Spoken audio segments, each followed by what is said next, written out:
Welcome to this week's episode of Coffee with a Journalist, brought to you by the team at OnePitch. Are you looking for a more efficient way to find and pitch the right journalists? Head to our website at onepitch.co to learn more. Our guest on today's episode of Coffee with a Journalist is Pilar Guzmán, Editorial Director at Oprah Daily. During the episode, Pilar discusses why she favors subject lines that read like a headline, the evolution of pitch language, and how you can best showcase assets and sources in your pitch. Welcome, everyone. This is Coffee with a Journalist. I'm Beck Bamberger, a publicist myself, and we made this little show, which has now been going on for a long time, to help other publicists know how best to work with media, journalists, reporters, freelancers, editors, etc. And today, speaking of editors, we have quite the editor on. I'm very excited. Pilar Guzmán is here. She's the Editorial Director of Oprah Daily. Welcome, Pilar. Thanks for having me. We're so excited. We're so excited. Thanks for being here. We have much to discuss, but we don't have 5.5 hours, so we will just get into it. For those who, and I ask this for everybody now, like, I don't care if it's a Wall Street Journal, whatever. How would you describe the coverage arena of Oprah Daily today? Because it's changed. Yeah, it's definitely evolved. Some things have stayed true. We are forever wedded to women's health and living one's best life in that complete picture. Really, it's about wholeness, the pursuit of wholeness. I think wellness is a word certainly that is part of our brand, but I think that we've evolved to this new place of health and wellness as a kind of expansion of living one's best life. And wholeness is returning to a state of wholeness and a state of integrity and purpose. Wholeness and yes, I'm liking all of this. Excellent. For your role then, Pilar, because we've had all types of editors on here, what would you say your role as editorial director encompasses? Because lots of publicists think, well, should I pitch you? Do I need to pitch your staff only? Is it valuable to even pitch you? Anytime there's like editorial or, director or even producer for shows and stuff, it can be a little confusing. So what would you say? Sure. I think all editors on the team, including me, are fair game for pitches. I think we're fair game. I call myself player coach. Oh, I like it. Okay. Player coach. Tell us more. I think it's, we all editors these days, no matter where you are in the organization, I think you really need to have your ear to the ground at all times and hearing the pitches and understanding what's going on in the culture. And part of that is being on the receiving end of writers' pitches, publicist pitches. It helps us take the temperature of the culture. To hear what's going on across the board. Are people pitching you in your inbox, or where are you getting pitches? Mostly in my inbox, I would say, unless you're going to I just came back from a travel conference, and, you receive those pitches in person as well. And sometimes they take on slightly different form in person, but I think a well-placed written pitch can be very effective. Okay. Tell us about then your inbox and what's going on in there. I think like most people, we are inundated. You get pretty good at, first of all, there's just instant name recognition. There are people whose pitches rise to the top, and others who you feel like you've just been blanketed to the giant distribution. I think the more specific the pitch, the more you think somebody understands the brand, the more likely one will be to open that pitch. Okay. Could you get a little bit more into the subject lines and how important those are? I think a good subject line should read like a good headline of a story. I think, a good publicist is generally a pretty good journalist. Okay. So you want to see a subject line like written like the headline? To some degree, yeah. It's like we're all competing for eyeballs, and I don't know that it's that different. I think that maybe there's a little bit more directness that a journalist expects of a publicist pitch, but in some ways, I think our industry is going there. I think cleverness is not really rewarded when it comes to clickability. Okay. Pilar, what do you love to see more in a subject line or in the body of a pitch? You already said, is it written like the headline? Could you expand further or give us any other insights? And the opposite too, by the way, of like, I don't want to see this ever. That's all. Yeah, no, I think it's a really good question. And I think it's kind of an evolving thing. I mean, I will tell you a little piece of history. I remember when I was redesigning I think it was the front of the book at Condé Nast Traveler. And it was at the moment when sort of talkier headlines online were starting to kind of crop up. And I remember changing the type spec of the headline because I'm like, I've probably written every 2-word headline under the sun in my 150 years in media. And it really it needed to expand with the culture. There is that sort of like a talkier headline was catching people's attention because you sort of glaze over. It's sort of, you cycle through trends like any other trends, like fashion trends. There are word trends that then stop being interesting or stop catching your eye.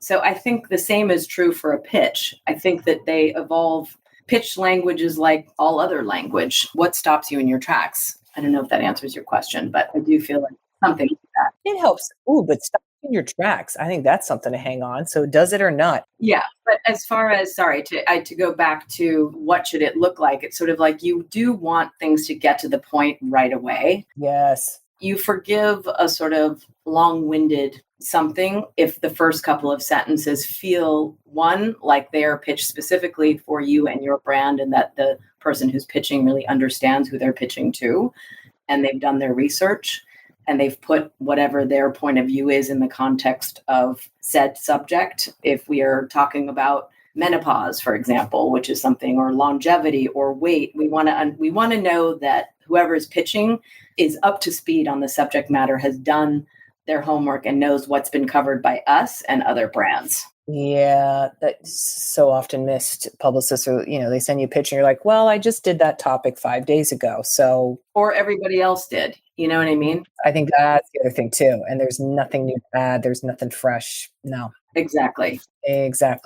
Speaking of experts, people who really, really know their field, we like to talk about this on every person we're talking to. Sources and any particulars that you're like, yes, I do want X all the time. I don't know. I mean, I think I'm always happy when the pitch addresses some fresh take, and then the expert, I have some sense of what that expert's point of distinction is. Yes, original sources, people who are on the front lines, often our go-to, and maybe this is not always correct, but somebody who's publishing a book who has some area, who has an expertise on a subject matter and has some fresh take, and therefore there's a reason to go to them. But they also have to be compelling, not just because they have a book. So I think if it's a video something, they've got to be camera ready. If they're incredibly good at synthesizing a subject matter, that's also really valuable. Today's interview will continue after this brief message brought to you by OnePitch. Are you curious to learn about the unique ways OnePitch helps brands engage with the right journalists? Head to onepitch.co and create your own custom media list in 5 minutes or less. Now back to today's episode. Okay, we were discussing, the experts. And just because you got a book doesn't mean you're an expert. Or it doesn't mean, first of all, we all know how many terrible books get published. And God. And even if one is an expert in whatever subject, it doesn't mean that they should be writing a book. But in any case, assuming that we are intrigued by the subject matter and the expert, I think one has to make a decision, because we're not just writing articles. We're also doing video and social around people. Like, are they camera ready? If this is something that goes on camera, and of course we play in all the different spaces, so not everybody has to be good at everything. But I think a pitch that speaks to or showcases the strength of the expert, that should come up pretty high up. So if somebody did a TEDx talk or a TED talk, have a 30-second clip of that. Yes. Don't make me go to the Dropbox at the bottom of the page and load another page, because usually I'm on my phone, that sort of thing. Or give a little snippet of an image if this is sort of a visually driven something, whether it's a product or a hotel opening or something. If it's visual, make it easy, and don't make me sit through an ad. Oh boy, no. That is one of our questions on our little rapid fire, which we're going to get to in a second, which is, do you want a Dropbox, zip file, or whatever? I personally, I don't want to click to anything else myself, and it sounds like you want to see everything contained in the email, ideally, like the visuals there. Yep, exactly. And if it links to more images, more video, whatever it is, that's fine. But as long as I get a little taste. And I don't even mind a long-winded email as long as it sort of sets things up succinctly at the top and there's some bullets. Yeah. I'm okay with the combo. I know that goes down to the next question. That's okay. Well, we will get there. Is there a way, Pilar, for relationship building to happen with you? Or are you like, you know what, just send me good pitches and I'll see you in email? Sure. I mean, I think I've gotten so quick just sifting through my inbox at who the publicists who I think do really thoughtful pitches so just even starting there, I will respond often and I'll say, I want to hear more. Can you send me more video or more whatever? So then the relationship starts. I won't necessarily say, I'm looking for this, this, and this, pitch me only these things. Like, I think a good publicist will be able to see that based on their knowledge of our site and our social. So I think that it becomes sort of self-selecting. It's sort of like the people who pitch well will get a response, or the people who pitch well have an understanding of what our brand is. And then they keep pitching you good stuff. And I'm sure that helps further the relationship, right? Exactly right. Yes. Excellent. Pilar, here we go with our rapid fire questions. First one is video or phone interview? Phone interview usually, although I don't mind video. Okay. Bullet points or paragraphs in pitches? You talked about it earlier. Yes, I think it depends on the topic, number one. If it's something that's really sort of data-driven, bullets can be helpful, but always you want a setup. You want something that puts it in context, whatever the topic is. Images attached or Dropbox zip file? We copied that too. You want to see it all right up front. I think you want to at least get a sampling within the body of the email, and then you can link to Dropbox if there are more. One follow-up or multiple? Because we already covered emails are the way to pitch you. For me, it's a maximum of 2. 2 and done. Direct or creative subject lines? Now, you talked about a headline, but would you like to elaborate? So I would say a direct subject line doesn't have to be dull. Yes, so true. I think sometimes people can be too clever by half. I'd rather, if I had to put a gun to my head, I'd take direct over clever because most people aren't that clever. Yeah, this is so true. Press release or media kit in a pitch? I think it sort of depends, but press release generally. Media kits tend to need to be downloaded. Yes. Based on the East Coast, is there a time that you prefer to read pitches, or are you like, it's all the time? It doesn't really matter. It's just when I get to them, but I get up very early. So I clear my inbox early in the morning or end of day. It's just, I think that's pretty common for most people. Got you. And then we already talked about sources. Is there, Pilar, anything you want to note for publicists where you're like, hey, publicists, when I see X, I love it? Hard question. Yes. No, I think it's a really good question. I think for me, the greatest pleasure I get from a good pitch is when I know that somebody is familiar not only with the subject matter, but also with our brand and our particular lens on something, and they pitch within that context. I realize that's not super soundbitey, but it is really true. It's about doing your homework more than anything. Yeah. Do you know the outlet? Do you show you know the outlet? There's so many people who cover, we are technically women's service, and so many titles fall under that umbrella. We sit uniquely, I think, at the intersection of women's health, psychology, and spirituality. And I think we are always threading a kind of an interesting and unique needle of rigorous journalism and storytelling. And so, I think that that's the sort of secret sauce is those two things, both incredibly hard-nosed and also poetic. And I think that it makes us a little bit unique in the sense that we straddle both. And so we get pitches from all sorts of writers that are first-person essays, and that's great, and the hard nose. And it's sort of like we encompass those things. And I think if people understand that within a context, then they pitch accordingly. And not to say that everything has to tick both boxes at the same time always, but we do tend to straddle those realms. I do love, Pilar, and I've never heard it said. This is what we were talking about earlier, where you're like, oh, it must be all the same stuff. No, it's always different. Where you're saying rigorous journalism, but with the storytelling that's compelling. Both are very hard. And when you got to do both. Yep. And I think I get plenty of wonderful pitches from publicists that do that do take those things into consideration. Yes. All right.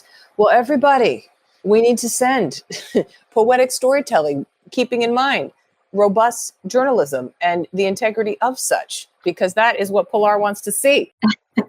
Pilar, is there anything we can highlight, celebrate, emphasize that's going on for you or Oprah Daily? Tell us. Yes, we have just proudly launched our new Oprah Daily Insiders community platform, which is actually something that we have been wanting to do for time immemorial. It's not just allowing our users and readers to comment, but actually to engage with one another. It is an incredibly robust platform that allows for people to gather sort of in real time, respond to topics that are not just on the site, but ones that they are generating from within the community.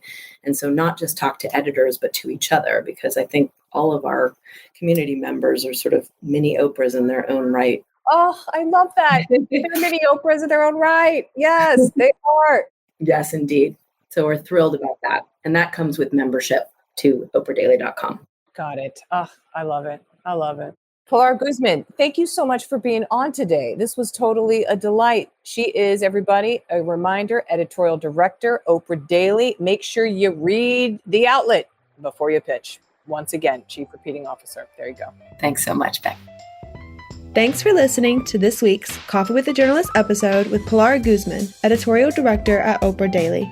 For more exclusive insights about the journalists on this podcast, subscribe to our weekly podcast newsletter at onepitch.co/podcast. We'll see you next week, but until then, start great stories.